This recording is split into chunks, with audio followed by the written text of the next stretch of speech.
News 28 मराठीमध्ये आपले स्वागत आहे। आजच्या मोठ्या बातम्यांबद्दल बोलूया। तुमच्या अजितने कोणते समाजहिताचं काम केले? अमर शितोळे यांचा अशोक गायकवाड यांना खडा सवाल। तुमचा मुलगा अजित राजकारणात येऊन 9 वर्ष झाली। त्यानं या 9 वर्षात नेमके कोणते समाजहिताचं काम केले ते एकदा जनतेला सांगूनच टाका, मग अनिल भाऊंच्या मुलांच्यावर टीका करा, असे सडेतोड प्रत्युत्तर प्रभाग क्रमांक 11 चे शिवसेनेचे उमेदवार अमर शितोळे यांनी अशोक गायकवाड यांना दिले।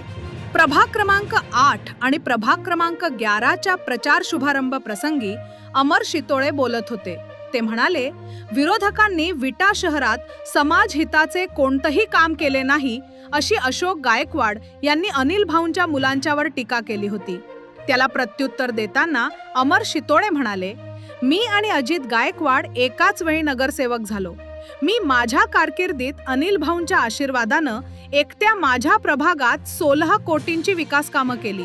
अनिल भाऊंच्या प्रयत्नातून पाटरा येथील शितोळे समाजाच्या देवस्थानाचा कायापालट झाला। तुम्ही मागच्या निवडणुकीत टेंभूचे पाणी येणारच नाही असं सांगत होता। अनिल भाऊंच्या प्रयत्नातून टेंभूचे पाणी आले आणि विटा शहरातील शेतकरी समाजाची शेती फुलली आहे। यात गायकवाड आणि शितोळे समाजाच्या शेतकऱ्यांचाही समावेश आहे। ही केवळ हाताच्या बोटावर मोजणं एवढीच कामं सांगितली आहेत। तुम्हाला हवे असेल तर समाजहिताची केलेल्या कामांची यादीच पाठवून देतो। तुमच्या मुलानं नगरसेवक पदाच्या काळात कोणती समाजहिताची कामं केली त्याचीही चर्चा होणं गरजेचे आहे।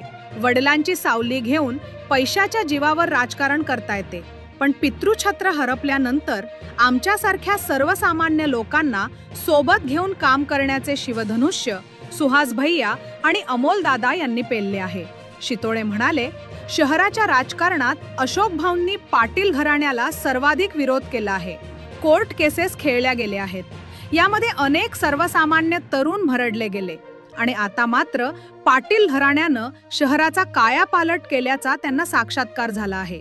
हेच तुम्हाला करायचे होते तर तुम्ही यापूर्वी पाटलांच्या विरोधात शहरातील तरुणांना का भडकावले होते? महिना 15 दिवसापर्यंत तुमची भाषा काय होती? विधानसभेच्या निवडणुकीत पाटलांच्यावर कोणत्या भाषेत तुम्ही टीका केली होती? आता तुम्ही का बदलला आहे याचं एक कोडे आहे। तुम्ही भाजप बरोबर यापुढे तरी एकनिष्ठ कायमस्वरूपी राहावे अशी आमची इच्छा आहे, असे खडे बोल अशोक गायकवाड यांना भारतीय जनता पार्टीचे उमेदवार यांनी सुनावले।